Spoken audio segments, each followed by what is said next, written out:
As a reminder, please silence all cell phones. Welcome to today's press conference for the Iowa State Cyclones. Iowa State Sports Information Director is Sarah Dyson. Today we're joined by head coach Bill Fenley and student athletes Audie Crooks and Emily Ryan. Coach Fenley, would you like to make an opening statement? First of all, I thought that was one of the most entertaining games I've ever been a part of, certainly for the NCAA tournament. Certainly so proud of our team, ecstatic for them. Little down because of Brenda and how well her team played, but just a tremendous effort, and really proud of the way we showed some fight in the second half and made just enough shots to beat a really good team. We'll now take questions for the student athletes. As a reminder, please state your name and affiliation at the beginning of each question. If you're on the Zoom call and have a question, please use the raise hand function, and I will call on you if we have time. Tommy Birch, Des Moines Register. Emily, I saw you pointing out something on the stat sheet to Audie. What were you pointing out just there? I mean, she dropped 40 on 20 shots. That's pretty eye-popping right there. So it was a special night for her, but as well as our team, but couldn't have happened to a better person, and I'm really glad that I get to share the court with her. That's what you were kind of pointing out to her right now? How many made field goals?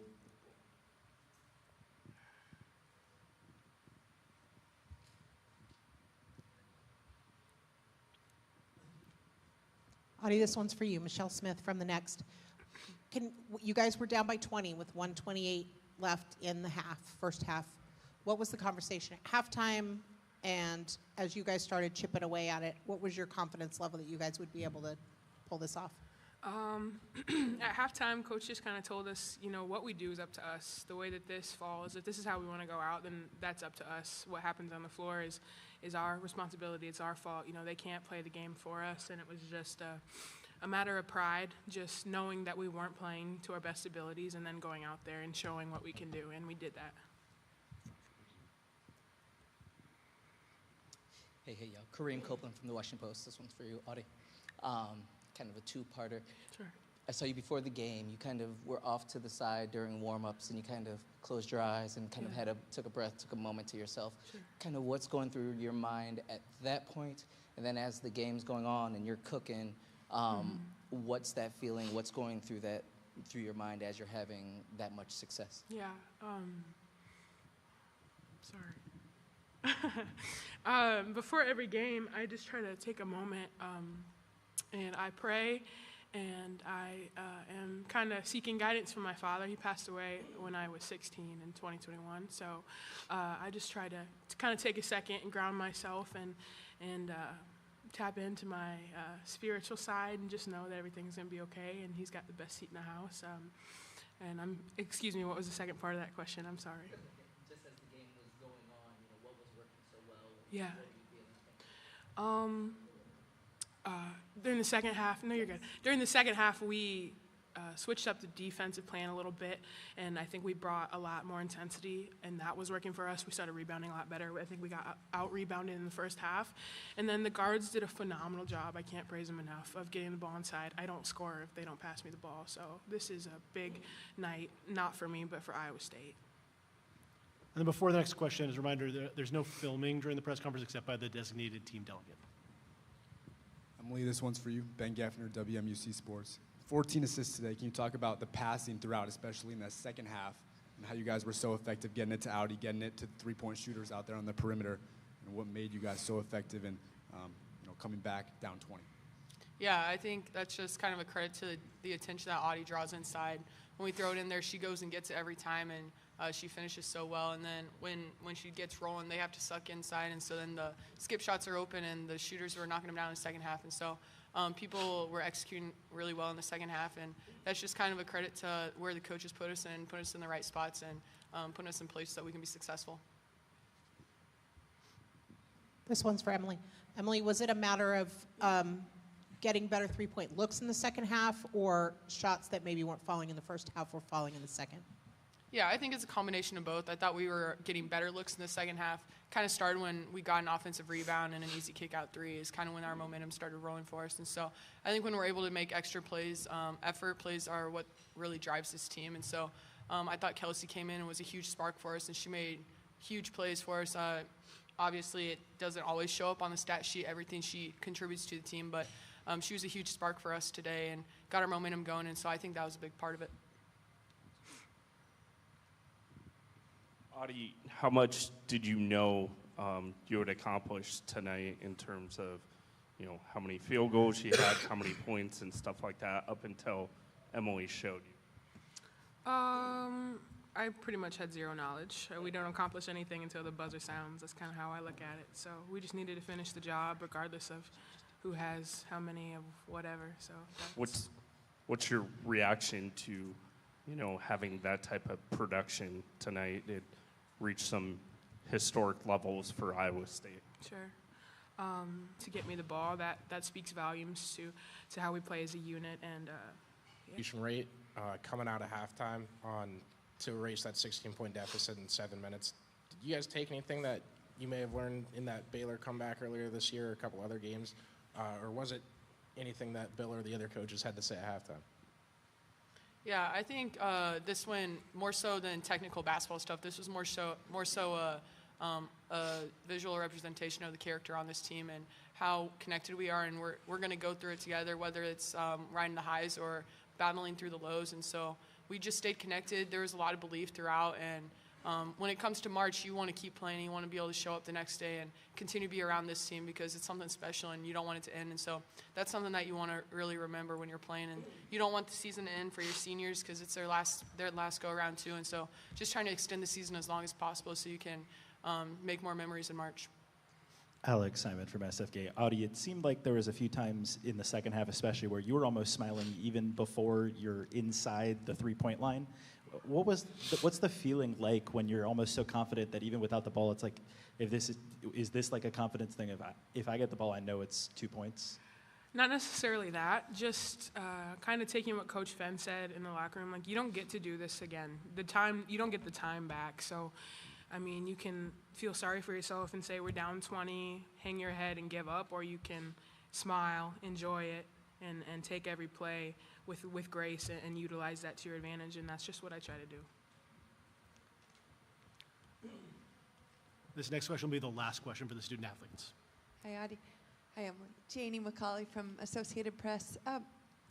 Were you nervous at all for this? I mean, this big stage. I mean, you've been playing some big games for a while, but you just seemed, kind of to touch on what Alex said, just seemed so calm. And even if your first shot didn't go in, you created a second chance, and just didn't ever seem phased out there by their big lead or anything. Right. I kind of pride myself on being like a cool, calm, collected person. The most emotion you'll see out of me is when I'm celebrating or somebody makes a big shot. I'll be going crazy in that case. But it's just super important, I think, and it's not talked about enough, the importance of body language in basketball. That tells a lot about your team, yourself, your culture, and just to be able to control your emotions and to fight through adversity, it's not talked about enough. And that's just something that I value, that this team values, and that everybody should value. And, sorry, and to place the name, we saw a quick glimpse on TV of you getting to place the nameplate on the bracket into the next round. I mean, what did that feel like? That was so fun. My teammates soaked me in water. I'm sorry, whoever sits in this chair next, but it was just a lot of fun, and I'm just excited to be able to have another game with these girls, with this group. This is a special team, and I just didn't want it to end. Thank you. Thank you, Audie and Emily. You can rejoin your teammates in the locker room. Thank you. Thank you, guys. We'll now take questions for Coach Fenley. As a reminder, please state your name and affiliation at the beginning of each question. If you're on the Zoom call and have a question, you please use the raise hand function, and we'll call on you if we have time.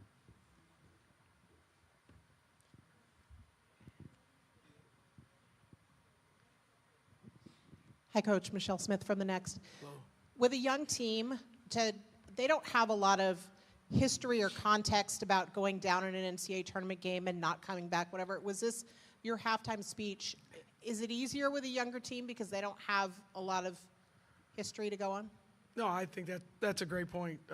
They don't know what they don't know, And I think you can tell with Audie's personality, and they just go play. And the message at halftime was there wasn't really a basketball discussion. It was more about, we talk when we leave the building, is your head up or your eyes open? You have a smile on your face, and is your heart full because you did your best? And we did not do our best in the first half. That's a credit to Maryland, and that's all I said. When you walk out, the scoreboard's going to go dark, but you're going to take some things with you. And I think they just made that decision in the second half. Obviously, the game changes when you make some shots, but our freshmen have been that way all year. They really have. The stage just doesn't seem too big for them, and we'll see what happens Sunday, or whatever day we play. But they've handled it that way all year. Tommy Birch, Des Moines Register. Bill, where does Audie's performance tonight rank in terms of individual accomplishments that you've seen during your time here? Well, I would say it's obviously one of the best I've ever seen, considering the points, the efficiency, the venue, the event.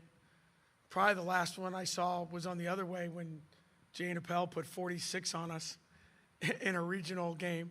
That was probably the last time I saw it, something like that. But we've had a lot of great performances, but I think when you just, in its totality, it was pretty impressive.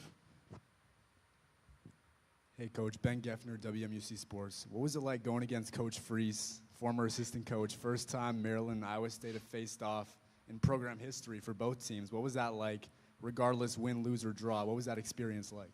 Awful. It's awful. I mean, Brenda's part of my family, and you just, as excited as you are for your players and your fans, you look down at the other bench and their emotions a little different right now. So I know that's what the tournament's about, and it's a story, but it was awful. Bill, can you talk about the emphasis all season on your players getting the ball to Audie in a position where she can be successful? I mean, the passes, they really know where to get her the ball so that she's got a good look. No, we worked really hard on that. Early in the year, we weren't real sure the best way to go about it, and I think what happens is because of the position she can get, Audie has amazing hands, so they'll like, it's like a wide receiver. It's like my man Austin Arnaud used to throw to Iowa State receivers. It's like, hey, I know my guy's going to catch it. And we have multiple people that can make the passes. I mean, obviously, Emily does most of it, but Addie Brown's been really good. And when people spread the court on us. So we spend and for us, it's been a learning curve because we haven't had a true low post player in our program for 25 years. And so it's been something we've all had to learn. And Audie's been really patient with us. She's patient with her teammates. And, we stole a lot of stuff, just simple stuff from what they did in high school. How do they get her the ball? What's the angle? So it's not anything big, but it's something that we've had to really adapt into our team. Hey, Coach. Aiden Curry, WMUC Sports. Audie mentioned a defensive switch that you guys made, I believe, after the first quarter. And it looked like Maryland were getting a lot of open threes in that first quarter. Can you kind of speak on what exactly that defensive switch was that allowed you to shut down their offense the rest of the way? Yeah, in the first half, it's the scouting report death for an assistant coach when Allie Kubek goes 7 for 8 from the three-point line. She's made 13 all season. That is like the worst thing ever. So we had a hard time guarding her because they were picking and popping, and Audie doesn't guard in space a lot. Second half, we switched a lot more. We kept Audie around the basket. We tried to chase a couple shooters and then gapped the other guys. Nothing. It wasn't anything crazy. We just made the decision to keep Audie closer to the basket and rotate around her rather than the first half. We were trying to play it a little more straight up. And Brenda ran some good stuff. And, I think there was one time someone on our bench goes, she's got to miss once. I think she was 7 for 7 or something. It was incredible. And 2 or 3 of them, I don't think the net moved. She was so open. So that was the big adjustment. It helps us because we can keep people close to the basket. And our goal was to not let them shoot a lot of free throws. and guard certain people, which means someone else is open. And, you know, the threes that Allie got, that's my fault. That was the game plan, to guard the free throw line and the other kids. And to her credit and Brenda's credit, they made us pay for it early.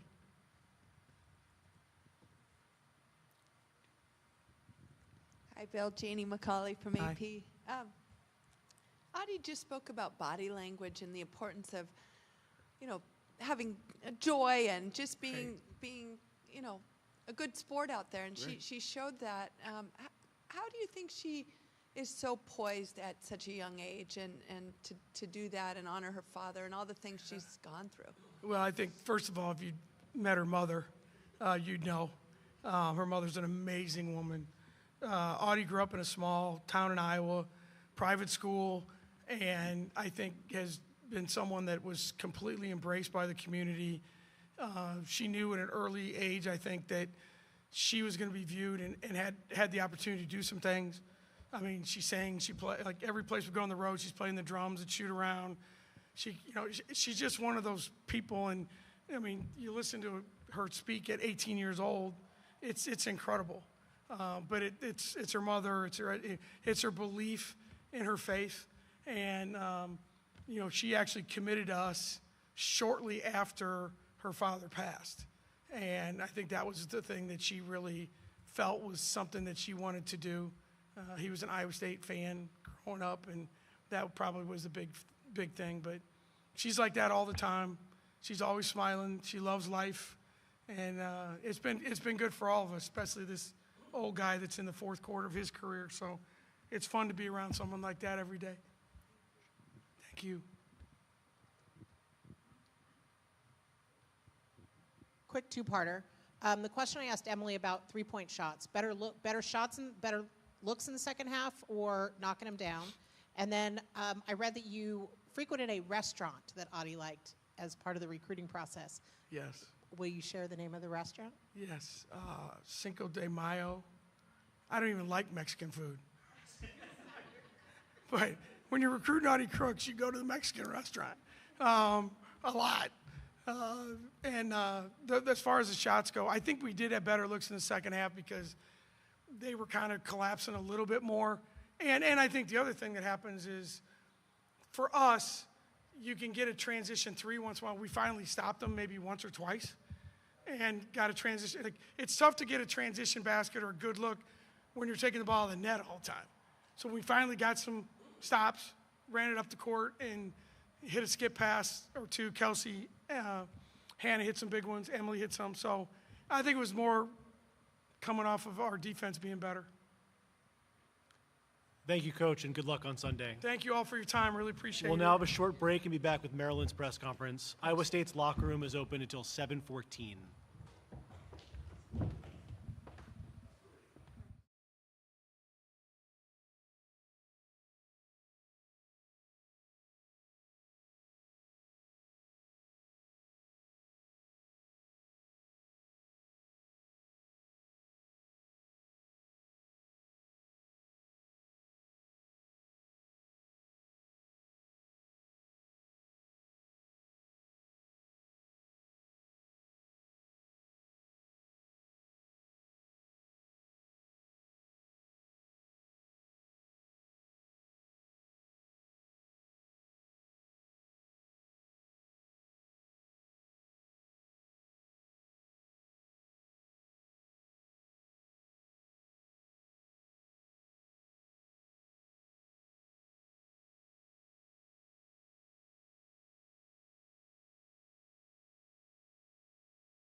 As a reminder, please silence all cell phones.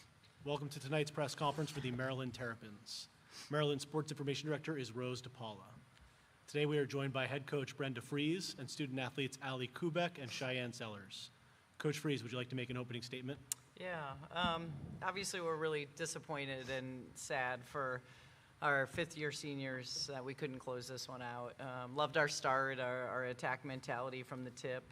But Bill is one of the best X's and O coaches out there, and we knew that they were going to make adjustments, especially at halftime. They're really good. Their young players executed really well in the second half, you saw as they came out of the locker room. So, but when I look back in the season, I'll appreciate this team's resiliency. Came in every single day and worked and put their head down in spite of a lot of injuries and lack of depth to be able to put us in the tournament this year. And just so grateful and appreciative of our fifth-year seniors for the time that they gave to us, whether it was long or short. So excited with what we have coming back, bright futures there, and I know the competitors that we have in this locker room are going to use this to fuel in the offseason to come back even better. We'll now take questions for the student athletes. As a reminder, please state your name and affiliation at the beginning of each question. If you're on the Zoom call and have a question, please use the raise hand function, and I will call on you if we have time for your questions. Hey, y'all. Kareem Copeland, Washington Post. Shai, can you describe the challenge offensively in that second half after they made those adjustments at halftime? I thought we were getting decent shots. I mean, a lot of them I feel like were open. I feel like, our hot streak kind of cooled down in the second half. And I feel like it really just fell back on our defense. Yeah. Yeah, this one's for either of you guys. Ben Geffner, WMUC Sports. Iowa State had 50 points in the paint overall. You talk about just the defensive game plan going into it and just why you guys weren't able to stop them down low in the second half. I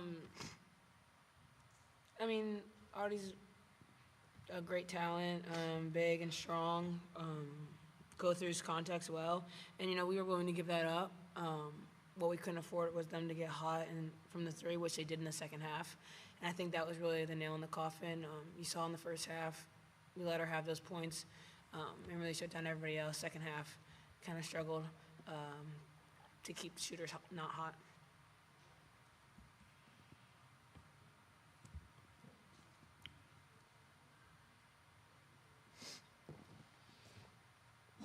Harold Gutman with the Baltimore Sun. Ali, I think you had 13 threes all season. How do you kind of explain the breakout performance tonight? Yeah, me and Coach B, we had a conversation before today's game just about confidence. I had a couple of lulls in the season. That's because my confidence was low. But again, like the coaching staff and my teammates instilled confidence in me every day. And just today, I just felt hot. So I just kept shooting them. To be honest, my teammates found me open. And every time I shot it, I thought it was going to go in. So, yeah. Shai or Ali, for either of you, what was the post-game kind of conversation? What's the feel in the locker room? This has been, one of those ups and down seasons where you guys have had some really great wins and some disappointing ones also. So as things kind of come to a conclusion, just what's the vibe amongst you guys right now? Yeah, I feel like there's definitely a lot of emotions in the locker room. A lot of our seniors, unfortunately, we couldn't close it out for them. So it's really upsetting throughout the whole board. But I think that returners are trying to focus on just coming back next year, getting stronger, and we'll definitely be back for this tournament.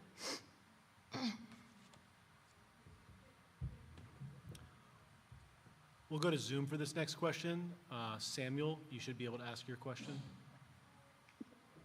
For either of you guys, in terms of the second half, Kareem kind of asked offensively, was it just shots weren't falling? Did their zone kind of change how you guys got offensive looks? What was kind of the reason, did you think? Ali, I know Shai, you kind of answered it, so Ali, if you want to go.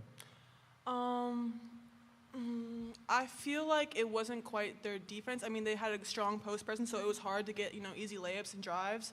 I think a lot of times we weren't really attacking the offensive boards like we usually do, so we didn't get a lot of second chance points. But again, they played us well. They scouted us well from the first half, and yeah. Shai? I mean, I'll say it again. I feel like we attacked the zone well.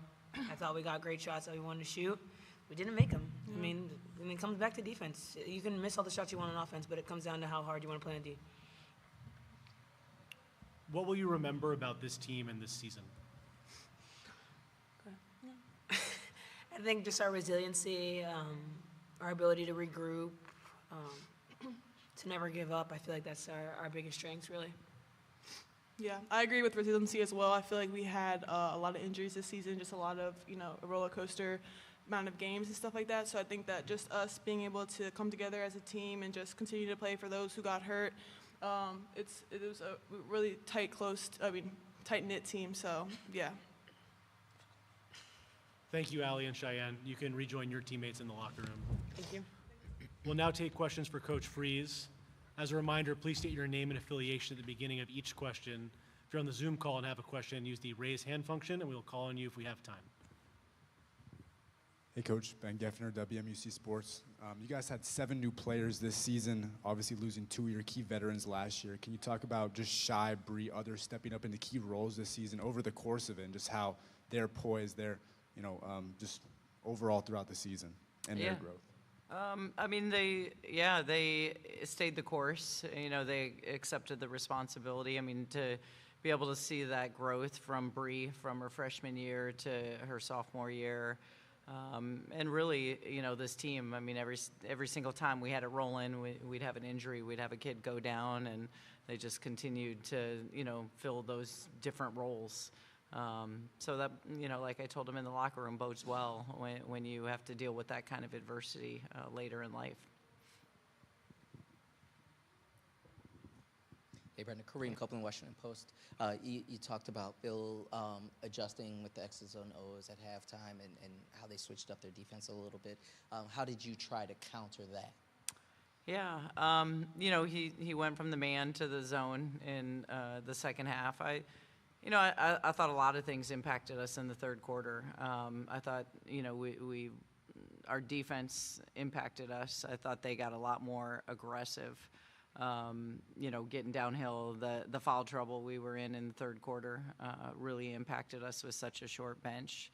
And we talked about it at halftime. We were hopeful that we'd continue to shoot that well, but that's not who we've been all season. So we really talked about crashing the glass and being able to move on offense. And for whatever reason, we weren't able to do that. We'll go to Zoom for this next question. Judith, you should be allowed to ask your question. I guess, how hard was it to stop Audie in the post with, without having like a true 5? And I don't know if you've played a team that had somebody like that before. She's one of a kind. She's an All-American for a reason. Someone that we recruited ourselves, but I'm happy for Bill and his staff. She's so hard to guard. We talked about playing behind, but I'm not sure what we were going to be able to do playing behind, especially with our lack of size and, playing 4 perimeter players. So credit to her. I thought, she just stayed the course. She caught everything, the and ones, the finishes. She was so physical, drew 9 fouls. But, their team doesn't play, they're fearless. They don't play like a lot of freshmen in that lineup. They didn't even flinch being down at halftime and then coming out and executing on the offensive end. We'll stay on Zoom for this next one. Samuel? Hey, Coach. Sam Jane Diamondback. Just wanted to ask, is there anything in particular you wanted to see done differently in interior defense, or was it just kind of she was too powerful? Yeah, I think if we had the personnel, I think we could have. She was so strong and so physical, and our best bet was in the first half when we were given really aggressive ball pressure, and we lost a lot of that in the second half. That was our best defense because we didn't have an answer, for her inside.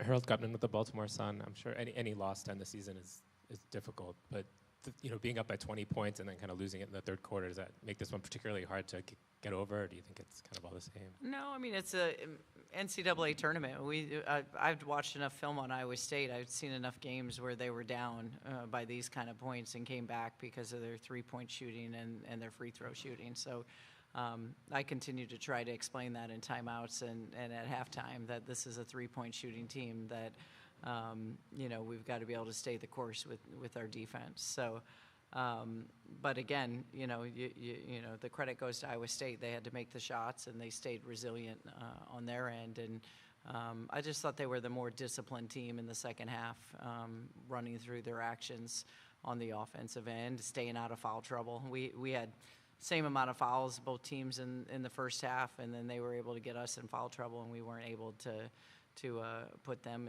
in foul trouble like we needed to.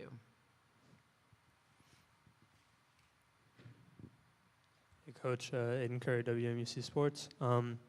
It feels like with all the ups and downs, especially the injuries this season, is there something in particular that you learned about yourself as a coach from coaching this year's squad that you haven't necessarily felt from coaching past squads? Or something I've learned? I would just say that, I'm just really proud that this group, and I told them in the locker room that they never gave up on us. I think it would have been easy after our, whatever that 30-point loss was at Penn State, and the injuries that we had, most teams would have folded at that point. It wasn't looking like they were going to be in the NCAA tournament.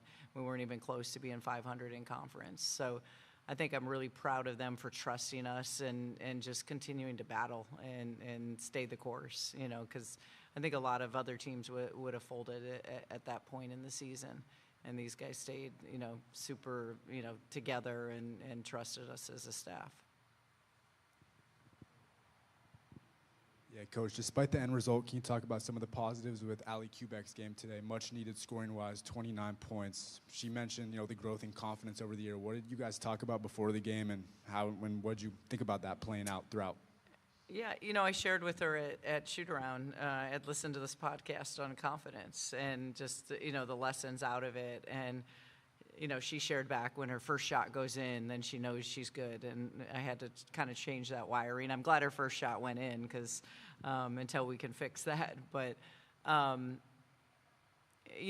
that's who she's got to be for us, with the experience that she has and how she can shoot the basketball and what she can do for this team. So I was happy to see that for Ali today. I mean, she's had a long course herself with 2 ACL injuries and coming back this season, and she's had a lot of highs and lows. So we definitely needed every single one of those points in the first half to be able to give us that spread.